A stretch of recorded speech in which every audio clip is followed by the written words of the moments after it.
akan berbincang-bincang bersama-sama dengan Pengadilan Agama Kabupaten Tanah Laut dalam satu materi yaitu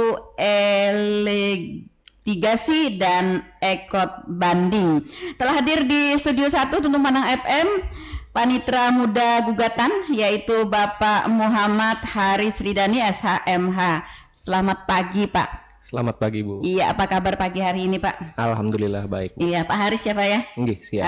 Oke, baik. Dan di awal kami ingatkan, kami menunggu suara pendengar di 0811 5012 304. Baik, sahabat inspirasi, di awal kita ingin mengetahui dulu nih, apa yang disebut dengan litigasi. Ya? Agak susah nih ya nyebutnya. Litigasi ya. Litigasi dan juga ekot banding ya. Ya. Kemudian juga mungkin bisa disampaikan nih Pak Haris juga dasar hukum ya adanya program ini. Baik, ya. Silahkan Pak. Jadi litigasi ini mungkin pada acara sebelumnya inspirasi pagi ini pernah dijelaskan mengenai ekot. Ekot. Jadi litigasi ini merupakan bagian dari aplikasi utama yaitu ekot. Jadi litigasi ini salah satu bagiannya itu litigasi ini persidangan secara elektronik Bu. Dan ekot banding ini merupakan nanti akan saya jelaskan terusan dari litigasi, upaya hukum bentuknya.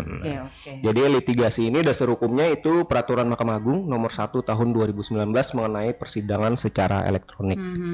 Nah, jadi setelah didaftarkan melalui ekot, dibayarkan melalui ekot juga secara elektronik, nanti di persidangan pertama itu apabila hadir dua-duanya akan dimediasi terlebih dahulu. Setelah dimediasi nanti pada persidangan selanjutnya apabila mediasi gagal, maka poin penting dari litigasi ada di sini karena harus ada persetujuan oleh kedua belah pihak untuk beracara secara elektronik. Iya. Oke, iya ya.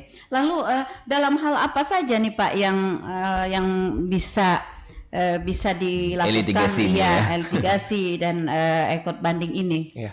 Jadi litigasi ini mulainya pada tahapan jawaban. Jadi kan setelah memasukkan gugatan, mediasi tadi dilakukan persetujuan, kalau dua belah pihak setuju, lalu dimulai persidangan secara elektronik. Berarti pendaftaran mediasi itu berarti offline ya? Pendaftaran ini lewat ekot Bu, online. Cuman sidang pertama dan mediasi yang offline hadir ke kantor. Karena kami perlu mendengar secara langsung persetujuan dari para pihak bersedia atau tidak dia bersidang secara elektronik. Karena itu berpengaruh karena akan dibuatkan akun pada ekot. Karena kemungkinan besar pihak tergugat masih belum punya akun di ekot, aplikasi ekot kami. Jadi dibikinkan dulu, baru mereka bisa bersidang secara elektronik. Jadi dimulai pada tahap jawab menjawab. Kalau pendaftaran berarti secara keseluruhan bisa di online ya? Iya. Oke, bisa di online. Nah, lalu sidang pertama dengan mediasi offline. Itu harus di offline. Seluruhnya ya Pak? Iya. Seluruhnya. Nah, lalu dalam mediasi akan disepakati untuk sidang selanjutnya nanti akan di online begitu ya Pak? Iya. Nah, lalu hal-hal yang mendasari nih Pak, yang mendasari disetujuinya untuk sidang selanjutnya itu di online itu apa nih yang dipandang oleh Pengadilan Agama sendiri? Jadi nanti majelis hakim akan menawarkan kepada pihak tergugat apakah bersedia untuk beracara secara elektronik. Nanti dia membuat surat pernyataan persetujuan beracara secara elektronik. Jadi dibuatkan akun tadi dengan domisili email si tergugat atau termohon, nanti dibuatkan, baru tahapan selanjutnya itu masuk ke litigasinya tadi. Dalam hal apa Pengadilan Agama sendiri bisa menawarkan, ataukah memang setiap perkara ditawarkan karena tadi ada PP nomor 1 2019 tadi begitu. Jadi dasarnya itu. Ataukah ketika Pengadilan Agama melihat ada sesuatu yang mungkin tempat tinggal dari para pihak jauh, ada hal tertentu ya? Iya, ada hal-hal tertentu gitu. Apa yang dipandang oleh mereka Pengadilan Agama sendiri? Kalau yang poin paling penting sih pertama pendaftaran perkara oleh penggugat itu harus ekot dulu. Terus yang kedua tadi persetujuan Bu, sebenarnya tidak ada hak, majelis hakim wajib menawarkan di perma itu. Wajib. Wajib menawarkan karena sudah didaftarkan secara elektronik, si tergugat hadir, jadi majelis hakim berkewajiban menawarkan, tidak melihat misalnya domisili tadi. Jadi ada kewajiban oleh majelis hakim untuk menjelaskan nih ada opsi lain dari persidangan yaitu secara elektronik. Iya. Kalau aja sih khawatir mungkin karena yang berperkara ini perkaranya ini agak berat gitu ya. Khawatirnya kalau pas ketemu terus gitu ini bisa perkara tertentu ya. Ya, jadi tidak ada pengecualian juga untuk perkaranya. Gitu. Oke. Jadi karena memang kewajiban ya Pak ya. Karena kewajiban pesan atau amanat dari Perma nomor 1 2019 tadi. Oke. Nah, lalu kalau dalam hal ini misalnya si para pihak ya menyetujui untuk melakukan sidang secara online. Ya, selanjutnya apa yang harus mereka lakukan? Nah, jadi pada tahap jawaban nanti untuk sidang litigasi yang pertama itu secara elektronik tadi mereka mengupload jawaban terhadap surat gugatan yang dimasukkan penggugat atau pemohon. Jadi menjawab isi gugatan apa saja yang mereka bantah, apa saja yang mereka benarkan. Jadi diupload jawabannya ke aplikasi Ekor tadi. Nah, jadi kan biasanya kalau hadir offline itu jawab-menjawabnya bisa lisan atau tertulis. Nah, ini melalui aplikasi Ekor tadi, cuman mengupload bentuk Word dan PDF, nanti majelis hakim akan melakukan verifikasi dan akan diteruskan ke pihak pemohon. Nah, Oke, lalu di aplikasi kan dalam hal untuk beracara secara online tentu tidak hanya satu atau 2 orang begitu ya Pak? Iya. Nah, lalu bagaimana sistem dari aplikasi itu sendiri untuk memilah dan memilih gitu jawaban yang tadi diupload oleh ini, perkara untuk yang ini begitu dari para pihak. Oh ya, jadi setiap perkara ada identitas Bu, identitas nomor perkaranya di aplikasi Ekor tadi. Jadi apabila kami masukkan untuk akunnya di nomor perkara atau identitas perkara itu, dia hanya bisa mengakses perkara itu saja. Masuk di situ saja. Jadi tidak muncul perkara. Jangan khawatir gitu. Iya, jangan khawatir. Nanti perkara saya ini ketahuan hilang gitu kan. Sama-sama dalam satu aplikasi. Iya. Jadi dia cuma bisa mengakses untuk perkaranya saja, tidak bisa untuk yang lain. Nah, jadi yang kami pun di Pengadilan Agama Pelihari itu user-usernya juga terbatas. Ada yang misalnya panitera pengganti itu cuma bisa mengakses perkara yang dia tangani saja. Nah, jadi yang bisa mengakses semua cuma server pusat sama admin kantor. Nah, itu aja.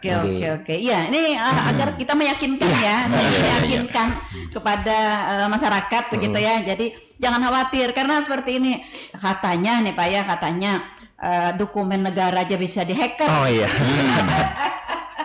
Iya, nah akhirnya kan merusak kepercayaan ya tentang Ekor, tentang litigasi ini begitu. Nah sehingga masyarakat kita kadang kita offline aja. Nah padahal sebenarnya lebih efektif ya kalau misalnya online, apalagi kalau dalam hal-hal tertentu ya jarak jauh gitu kan ya.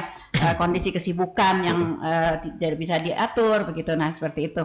Jadi dalam hal ini saya ingin meyakinkan gitu ya, meyakinkan pada masyarakat kita. Jadi iya, jangan khawatir gitu ya, jangan khawatir. Ya kadang kan yang berperkara kan ada 2 orang gitu ya. Yang berdua orang kan kalau dalam satu aplikasi satu akun mungkin ya sama jawabannya, jadi bukan bisa seperti itu. Jadi anggapan dari masyarakat kita. Jadi personal antar personal akunnya ya. Akunnya masing-masing dibuatkan. Jadi dengan alamat domisili email masing-masing. Kecuali dia bocorkan passwordnya ke itu bukan tanggung jawab kami lagi.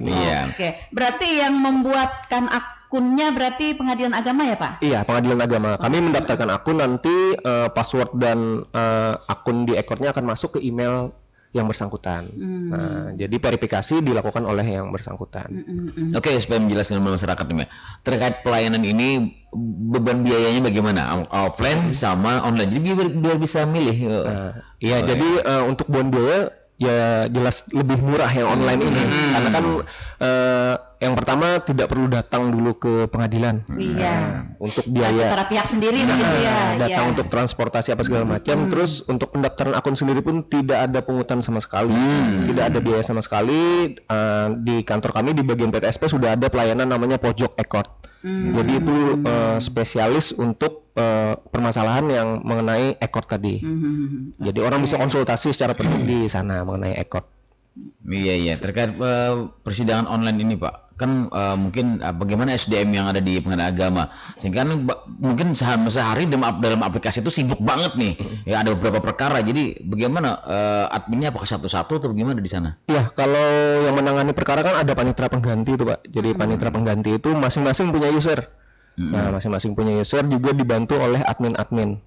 Nah, jadi alhamdulillah selama ini tidak ada kendala sih untuk sidang elektronik, karena jam yang dimasukkan sudah ditentukan jauh-jauh hari kepada para pihak. Jadi dilakukan persetujuan nih jam berapa mau mengupload jawaban.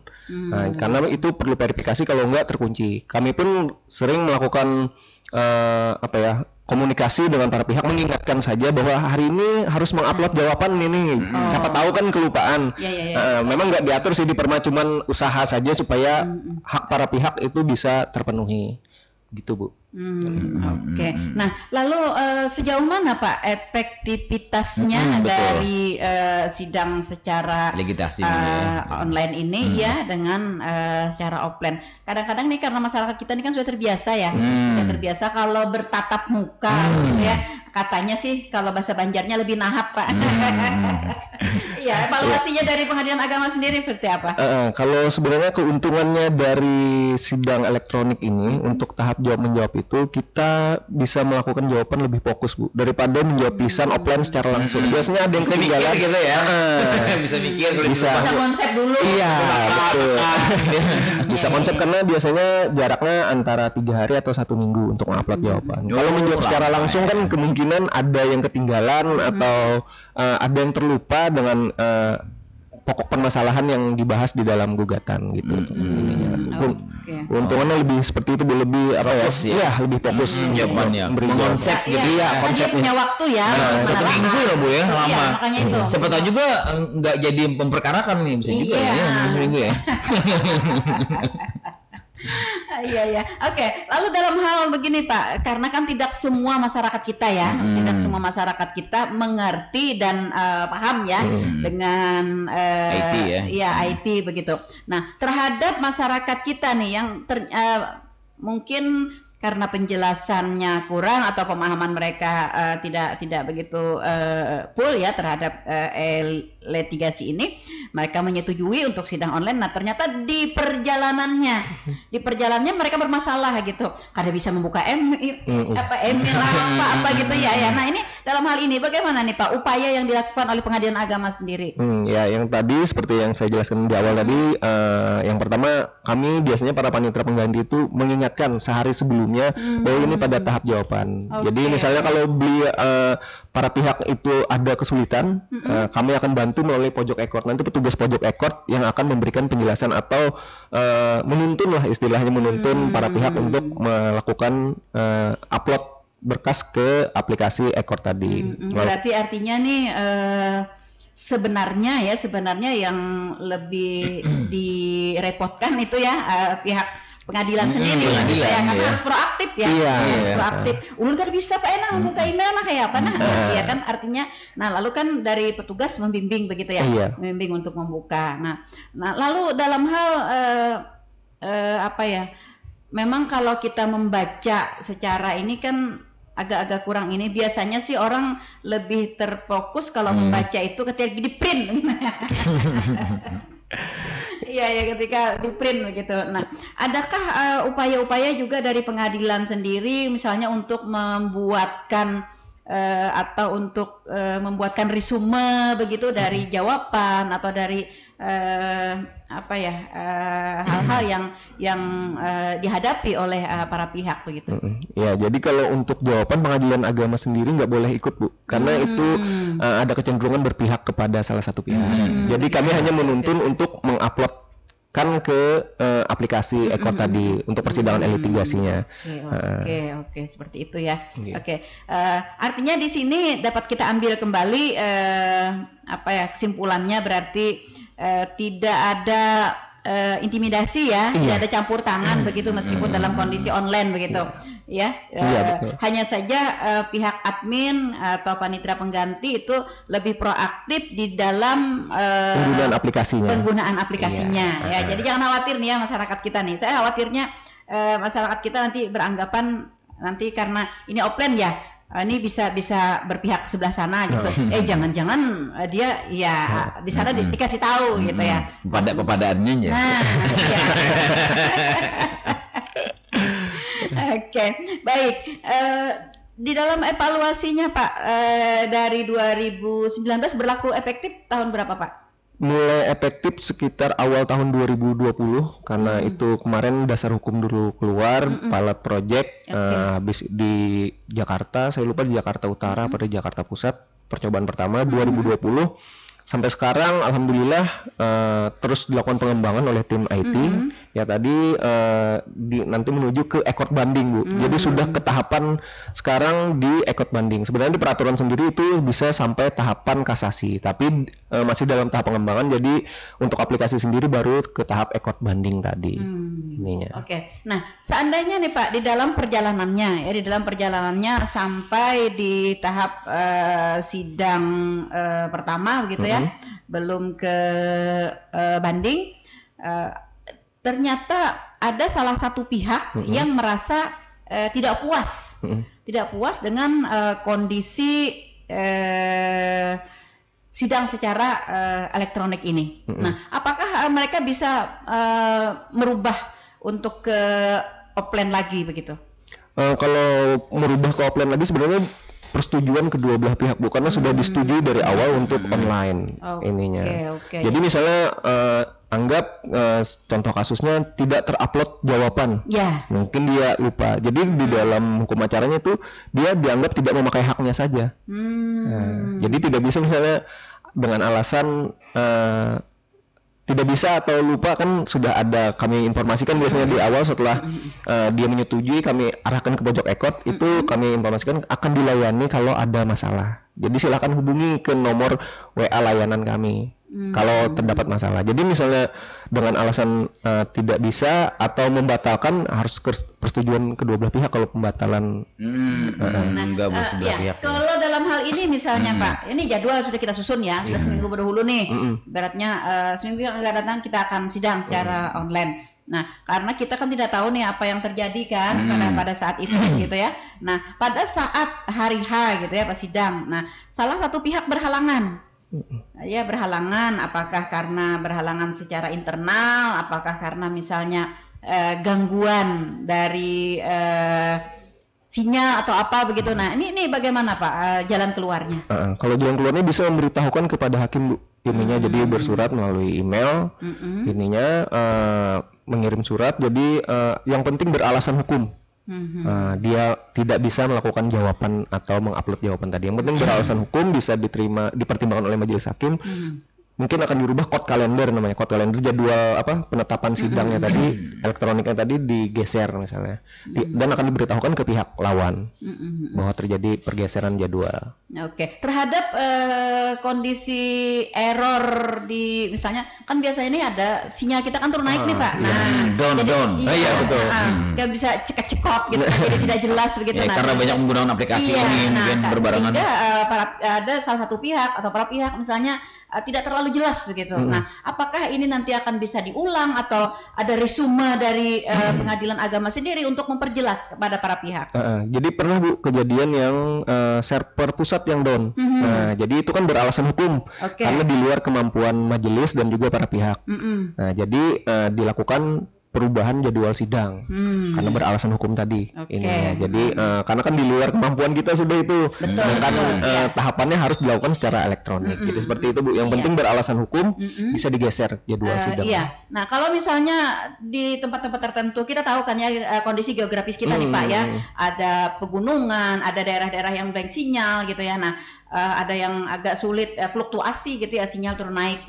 Pada saat itu misalnya salah satu pihak merasa ini agak kurang jelas ini begitu. Nah, sehingga mereka meminta dihentikan sidang itu begitu sampai dengan kondisi normal atau sinyal baik atau bagaimana begitu. Ini dalam hal ini seperti apa Pak prosedurnya? Bisa Bu, ya sama seperti tadi mengajukan surat tadi atau email dengan misalnya sudah kelewatan nih harinya, ternyata dia baru bisa mengirimkan email setelahnya, nanti dipertimbangkan oleh majelis hakim.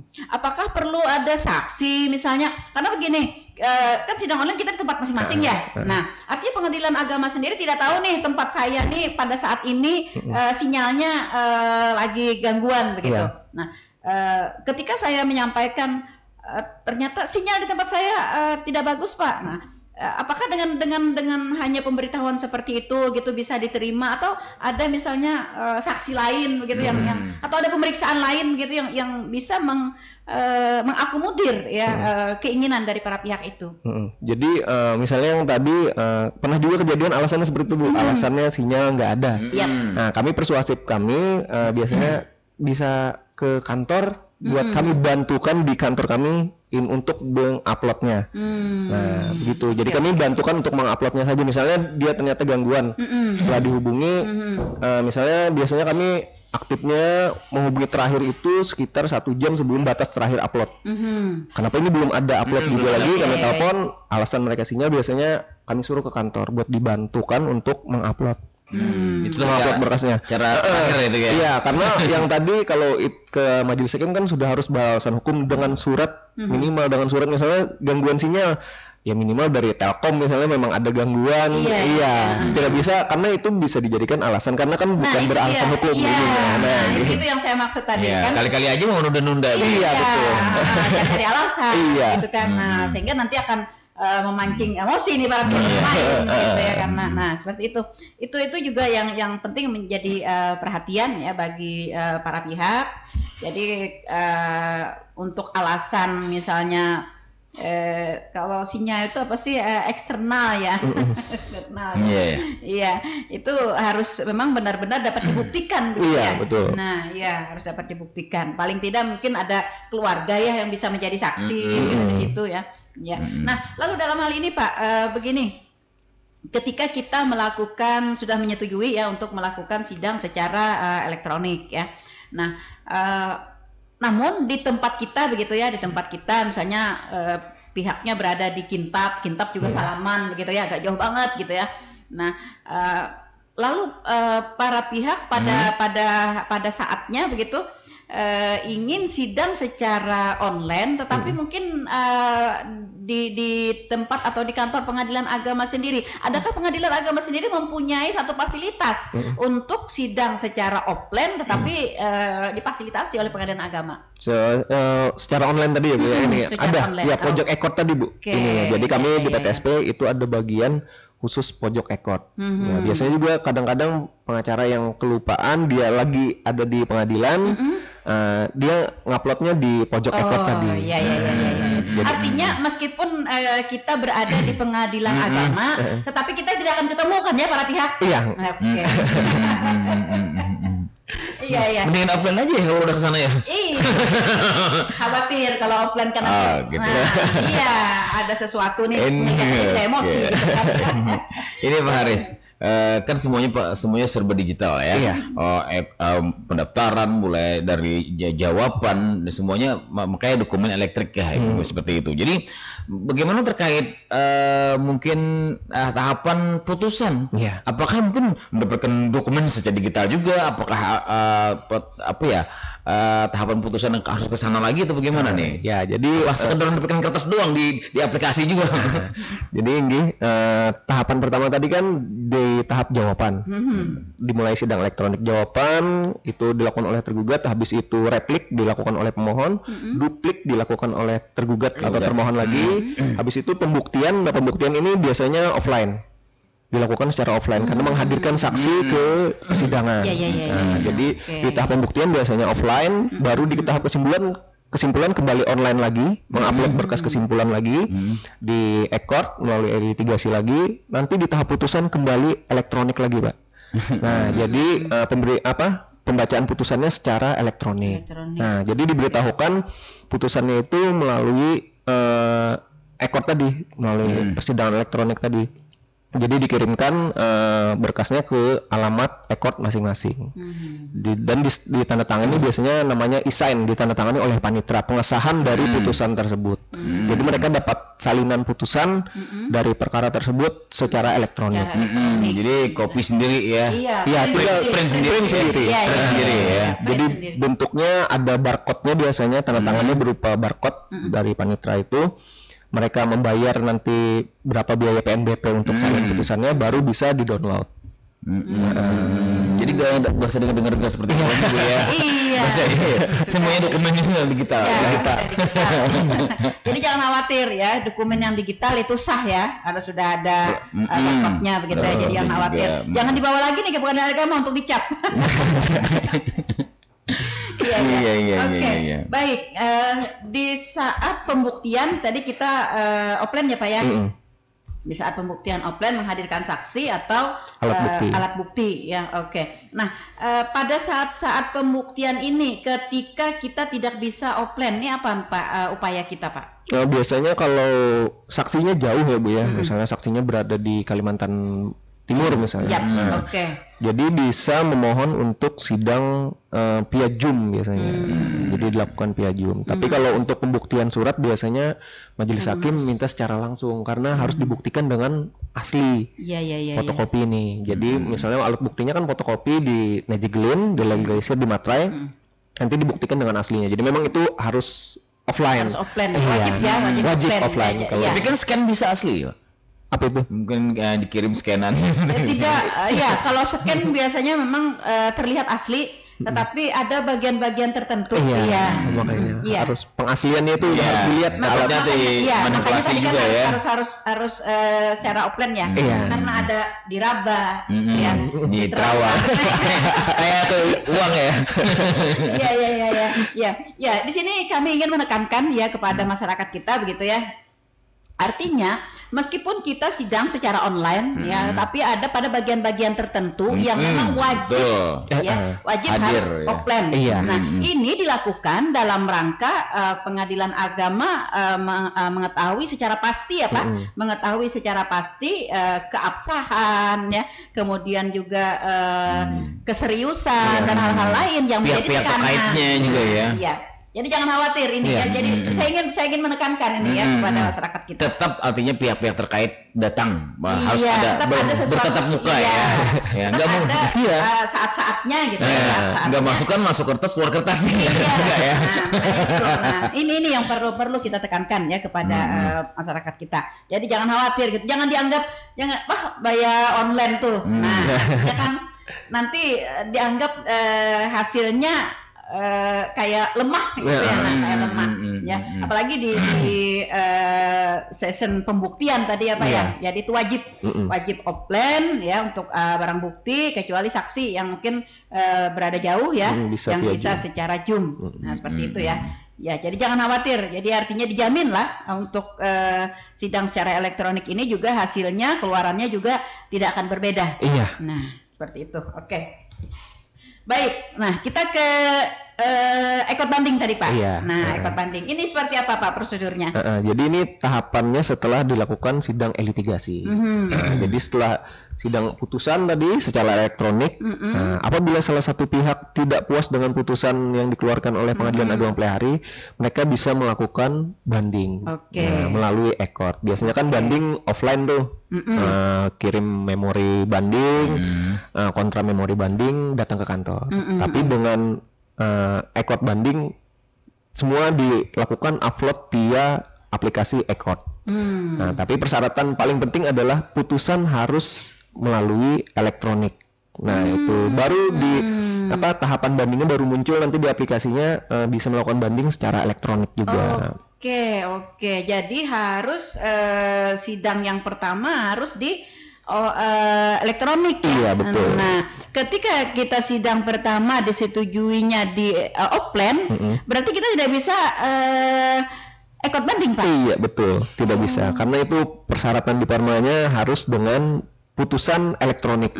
Dan sudah dilakukan download, dia sudah mendownload salinan putusan secara elektronik. Baru nanti keluar menu, artinya kan dia sudah membaca nih salinan putusannya, keluar menu untuk banding secara elektronik. Oke. Jadi keuntungannya ya ketika kita disidang secara elektronik ya, kita bisa meneruskan kepada ekor banding secara elektronik ya. Juga. Nah, tetapi ketika kita sidang di offline, kita tidak bisa ke ekot banding. Iya, ekot banding secara elektronik. Iya. Jadi ada beberapa keuntungan ya ketika para pendengar dapat melakukan sidang secara online ya. Nah, di bandingnya itu kita bisa offline bisa online. Iya. Nah, pilihan jadi. Iya. Oke. Tetapi ketika kita melakukan sidang pertama itu di offline, berarti pilihan kita hanya satu. Iya. Sudah otomatis offline udah. Iya. Jadi tidak bisa. Nah, seperti itu. Nah, para pendengar setia Radio Tuntung Panah FM dimanapun Anda berada, kami menunggu suara Anda di 0811 5012 304 ya. Ini bagi kawan-kawan, bagi para pendengar yang mungkin mempunyai permasalahan atau yang mempunyai perkara di pengadilan agama ya, untuk melakukan sidang secara elektronik ya. Anda dapat berkontribusi dalam percakapan kita pagi hari ini. Ya. Betul sekali ya. Saya sedikit agak bingung sedikit juga Bu ya. Mohon maaf karena orang awam nih Bu ya. Mohon maaf kalau saya salah pertanyaan nih. Okay. Bagaimana dengan advokat Pak terkait hal ini? Advokat malah diwajibkan Pak bersidang secara elektronik karena mereka sudah semuanya kayaknya hampir sudah mempunyai akun ekor. Jadi apabila para pihak menggunakan jasa advokat, memberikan kuasa, dua-duanya biasanya sudah secara otomatis itu mereka akan melakukan sidang secara elektronik. Karena mereka sudah punya akun. Beda dengan para pihak berperkara, kita harus tawarkan dulu karena untuk dibuatkan akun elektroniknya dulu. Ininya. Kalau advokat biasanya mereka lebih setuju dengan sidang elektronik karena kita perlu.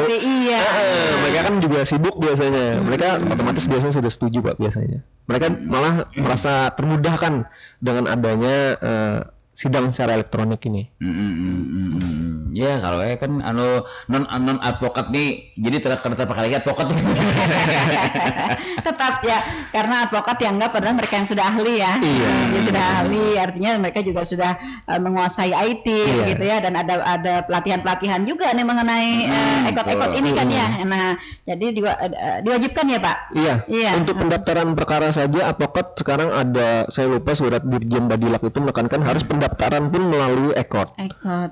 Karena mereka sudah punya akun terdaftar namanya kalau advokat. Alamat email karena memang lebih murah dan lebih mudah bagi mereka. Iya. Tapi ekot bisa juga dengan non advokat Pak ya. Iya, namanya pengguna lainnya kalau di ekot itu. Kalau advokat itu kan pengguna terdaftar, wajib berarti mereka mendaftar ekot. Habis itu pengguna lainnya itu pihak masyarakat. Selain advokat, jadi pendaftarannya juga sama ya? Sama, ininya cuman bedanya kalau pengguna lainnya bisa kami daftarkan di kantor. Kalau untuk advokat mereka daftar di pengadilan tinggi, karena admin usernya cuman ada di pengadilan tinggi. Kami tidak bisa daftarkan untuk advokat, betul. Bikinkan user advokat tidak bisa. Oke, terkait dengan ekot banding tadi Pak, terkait dengan ekot banding kan biasanya lama ya, agak lama, ada perkara-perkara yang agak lama. Nah, selama dari kurun waktu itu kan kadang-kadang begini Pak, masyarakat kita kayaknya ini kayak ada digawi kah ya? Nah, itu aja nih. Iya, upaya dari pengadilan agama sendiri Pak untuk meyakinkan ya masyarakat kita ini seperti apa Pak? Iya, jadi untuk ekot secara elektronik tadi malah lebih jangka waktu kami pelengkapan berkas itu lebih pendek Bu. Nah, di Perma itu cuma 20 hari kerja. Biasanya 1 bulan untuk yang offline. Iya. Kalau ini 20 hari kerja itu berkas sudah harus sampai di pengadilan banding. Jadi diatur ya di Perma seperti itu. Jadi apabila lewat dari situ kami akan ditegur pengadilan tingkat pertamanya. Jadi 20 hari kerja itu diperingatkan udah 20 hari kerja di aplikasi itu. Harus sudah sampai di pengadilan tingkat banding. Malah lebih cepat biasanya. Karena kami tidak perlu kirim berkas-berkas juga lagi ke sana, mereka tinggal download. Cek berkasnya udah biasanya lebih cepat putusannya daripada yang offline. Oke, jadi jangan khawatir ya, selama artinya ditangani oleh pengadilan agama begitu ya. Insya Allah permasalahan ini akan ada lancar aja. Ya, benar. Akan ada kemajuannya gitu. Nih kadang-kadang karena kita di offline ya Pak ya, jadi tidak ada komunikasi, tidak anggapan masyarakat. Setayuhnya Bu ya. Iya, anggapan masyarakat seperti itu Pak. Oh iya, siap.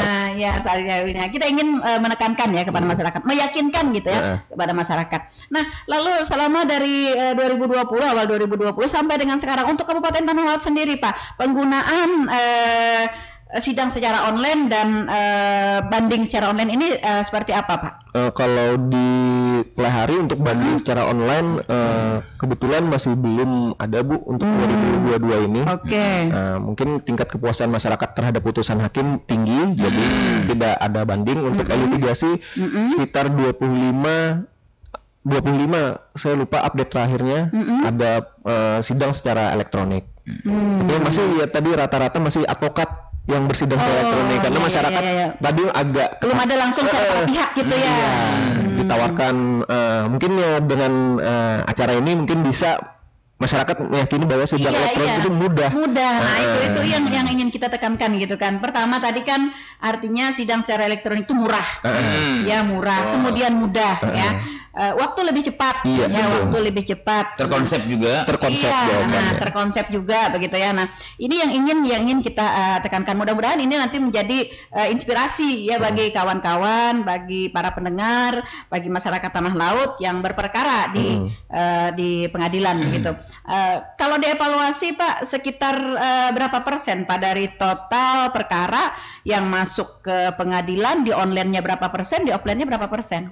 Kalau online masih sangat sedikit sekali Bu ininya, karena ya tadi kita masih berupaya untuk mensosialisasikan kepada masyarakat ya, karena saya tadi bahwa ini masih advokat yang menggunakan, jadi mungkin sekitar 1 atau 2% masih penggunaan sidang elektronik ini, karena ya tadi masyarakat kadang-kadang takut untuk ini. Iya, makanya itu belum yakin gitu. Iya, belum yakin. Kadang juga masyarakat kurang memahami. Kurang memahami pemahamannya. Biasanya masyarakat ini, apalagi ibu-ibu acil itu pengen yang jelas benar. Jelas benar. Temunda aja. Kamu jadi jelas benar gitu Bu. Jadi apakah di aplikasi itu ada panduan atau gimana? Ada panduan. Biar masyarakat ini seperti ibu bilang tadi supaya nggak sulit lah. Iya, ada sebenarnya panduannya, tapi ya tadi mungkin karena tingkat membaca kita agak rendah, jadi orang biasanya nggak ngeklik ke panduan itu. Sebenarnya ada di sana panduan dan Q&A pertanyaan buat aplikasi itu sendiri ininya. Jadi mudah, sebenarnya tutorial di YouTube pun PA sudah banyak yang membuat untuk mempermudah penggunaan aplikasi Ekot tadi untuk sidang elektronik tadi. Iya. Dan setiap mereka berperkara juga ya wajib tadi ditawarkan ya Pak ya, wajib ditawarkan apakah mau offline atau mau online begitu ya. Nah artinya, tapi tetap lebih banyak memilihnya offline. Ya. Berarti kalau ada yang online itu emang yang jago juga ya. Iya. Udah. Iya. Tapi sampai saat ini kan tadi yang para pihak langsung belum nih Pak ya. Nah belum. So 2022 ini belum ada kayak ininya untuk para pihak langsung. Baik. Tadi Pak ya, karena mudah ya, waktu juga terukur gitu ya, kemudian lebih terfokus. Nah, hasilnya juga tetap tidak berbeda dari sidang online sendiri. Nah, keuntungan lain dari para pihak dan pengadilan agama sendiri Pak dalam hal sidang online ini apa Pak? Keuntungannya sebenarnya tadi kemudahannya tadi Bu, yang paling utama. Yang kedua, mereka lebih terkonsep tadi ininya dalam melakukan jawaban dan replik dan duplik apa segala macamnya, jadi lebih mudah.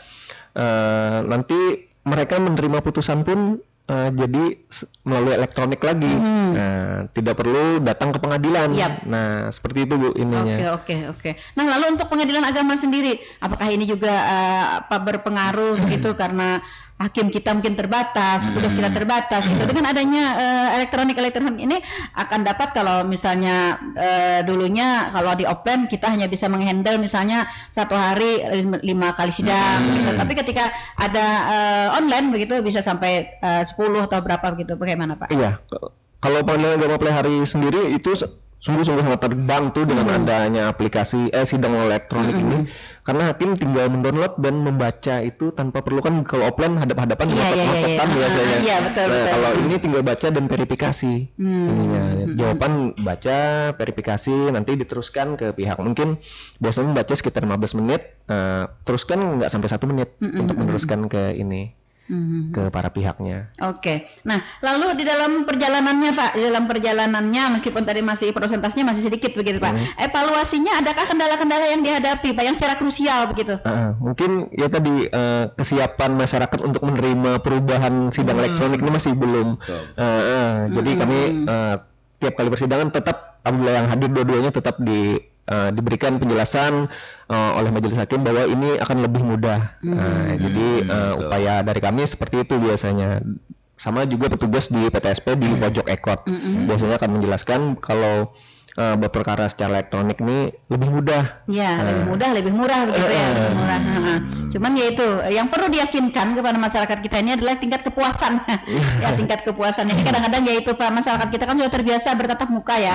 Bertatap muka itu lebih puas, ya lebih puas. Nah, ketika tidak bertatap muka ya, nah mereka merasa kayak ada sesuatu gitu yang masih belum real, iya, bisa ya. Iya.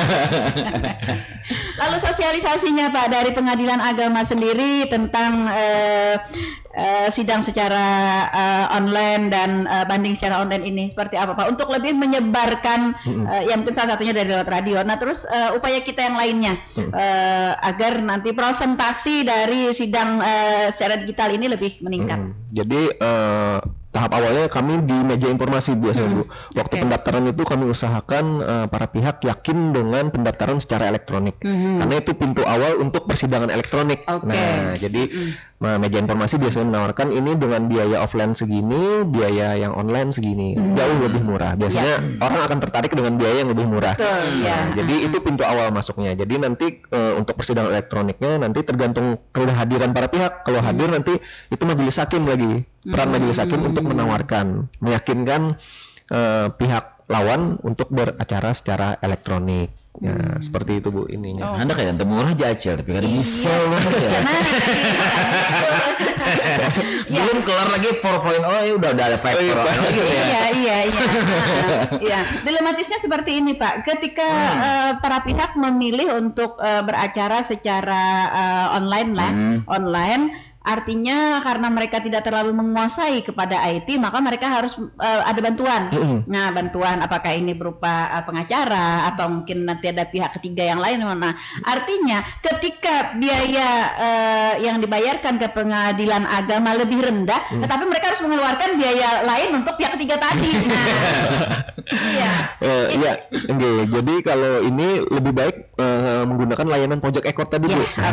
Di pojok ekot tidak ada pungutan biaya, kami akan menjelaskan bagaimana cara penggunaan aplikasi itu secara mudah dan gampang. Iya, nah ini jalan keluarnya ya. Jadi bagi para pihak nih, jadi jangan serta-merta begitu ya kita mencari pihak ketiga untuk memberikan bantuan dengan mengeluarkan biaya ya, karena di Pengadilan Agama sendiri ada layanan pojok layanan pojok ekot ya, layanan pojok ekot yang dapat memberikan layanan bantuan ya dan mengatasi permasalahan Anda begitu. Nah, dalam sidang elektronik tadi. Iya, dalam sidang elektronik. Nah, oke. Baik, untuk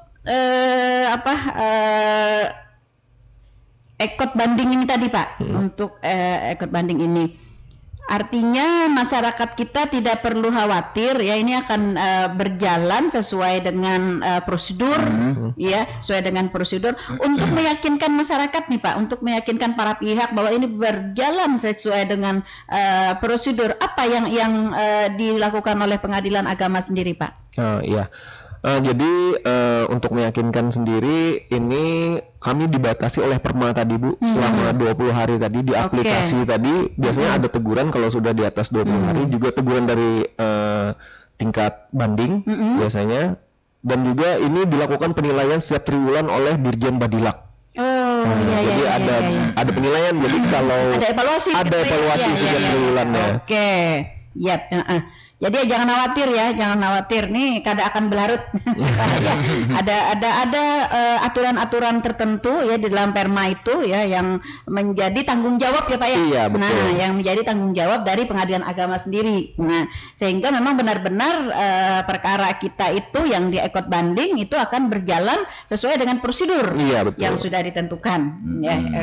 Nah, kita berharap ini menjadi satu pengembangan pemahaman bagi masyarakat kita ya, sehingga kita lebih banyak memilih kepada sidang Online, secara online, secara elektronik ya, kemudian juga banding secara ekot tadi ya. Karena ini sangat banyak keuntungannya baik bagi masyarakat atau para pihak maupun bagi pengadilan agama sendiri. Iya, betul. Iya, seperti itu. Karena salah satunya juga mengurangi intensitas pertemuan ya Bu ya. Iya, karena bagaimanapun juga dalam kondisi seperti ini kan kita masih harus mengurangi ya, masih ya, karena memang katanya sih masih ada gitu ya. Ya katanya ya. Iya, katanya masih ada ya, kita tetap berhati-hati ya. Oke. Nah, ini adalah salah satu solusi juga dari berbagai permasalahan kondisi pandemi yang ada saat ini. Kemudian juga untuk mengurangi biaya ya, mengurangi biaya, kemudian juga untuk mengurangi emosi juga. Ya betul, pertemuan emosi sebenarnya ya. Dan yang lengkap yang mau banding emang harus lengkap juga syarat bandingnya Pak. Iya, betul ya. Iya, betul ya. Ini kita berharap masyarakat kita dapat lebih memahami terhadap sidang secara elektronik dan juga banding secara ekot ini ya, agar lebih banyak nanti masyarakat kita yang memilih di sana. Banyak keuntungan-keuntungan yang dapat kita rasakan ketika kita mengambil langkah untuk melakukan sidang secara elektronik dan banding secara ekot ini. Seperti itu ya Pak ya? Iya, betul sekali. Baik, karena di penghujung waktu ya, kita ingin hal-hal yang menjadi garis bawah nih Pak untuk masyarakat kita, himbauan-himbauan atau mungkin juga ketentuan-ketentuan lain ya yang bisa menjadi sebuah pengembangan wawasan pengetahuan bagi masyarakat kita, sekaligus juga mungkin sebagai statement closing ya. Oke, baik, silahkan Pak Haris. Ya, yang ingin saya sampaikan itu kepada seluruh masyarakat atau pendengar radio Tuntung Pandang. Ya, jadi jika menemui petugas, kami ada meminta imbalan atau melakukan pungutan, itu harap segera dilaporkan ke nomor pengaduan Pengadilan Agama Plehari kelas 1B, bisa melalui telepon dan WA di nomor pengaduan 081151504444. Nah, dan untuk layanan ekot sendiri itu jangan khawatir, silahkan datang ke bagian PTSP, sudah ada namanya pojok ekot yang akan siap membantu untuk persidangan secara elektronik dan juga banding secara elektronik. Mungkin begitu saja Bu. Oke, baik. Semoga masyarakat kita dapat lebih memahami, lebih mengerti dan dapat menjadi inspirasi ya Pak di pagi hari ini ya, khususnya bagi masyarakat kita yang sedang dan akan ya akan berperkara di pengadilan agama. Makanya akan ya di pengadilan agama Kabupaten Tanah Laut. Pilihan untuk di sidang elektronik dan ekot banding ini adalah salah satu pilihan yang sangat dianjurkan ya, karena tadi mudah, murah ya, tepat waktu, kemudian juga tidak lebih fokus ya, lebih fokus. Baik, para pendengar setia Radio Tuntung Pandang FM dimanapun Anda berada, karena waktu kebersamaan kita sudah berada di penghujung dan kita harus mengakhiri bincang-bincang kita di pagi hari ini bersama dengan Bapak Muhammad Haris Ridani SHMH, Panitera Muda Gugatan dari Pengadilan Agama Plehari. Terima kasih Pak atas kebersamaannya di pagi hari ini. Iya, sama-sama Bu. Oke, mohon maaf kalau mungkin ada hal-hal yang kurang berkenan ya. Mudah-mudahan apa yang kita perbincangkan di pagi hari ini benar-benar dapat memberikan inspirasi dan juga pengembangan pengetahuan bagi masyarakat kita, khususnya dalam hal sidang di elektronik dan ekot banding ya, yang berperkara di Pengadilan Agama Kabupaten Tanah Laut. Dan kita berharap ke depannya lebih banyak nanti ya Pak yang akan memilih untuk melakukan aplikasi ini seperti itu.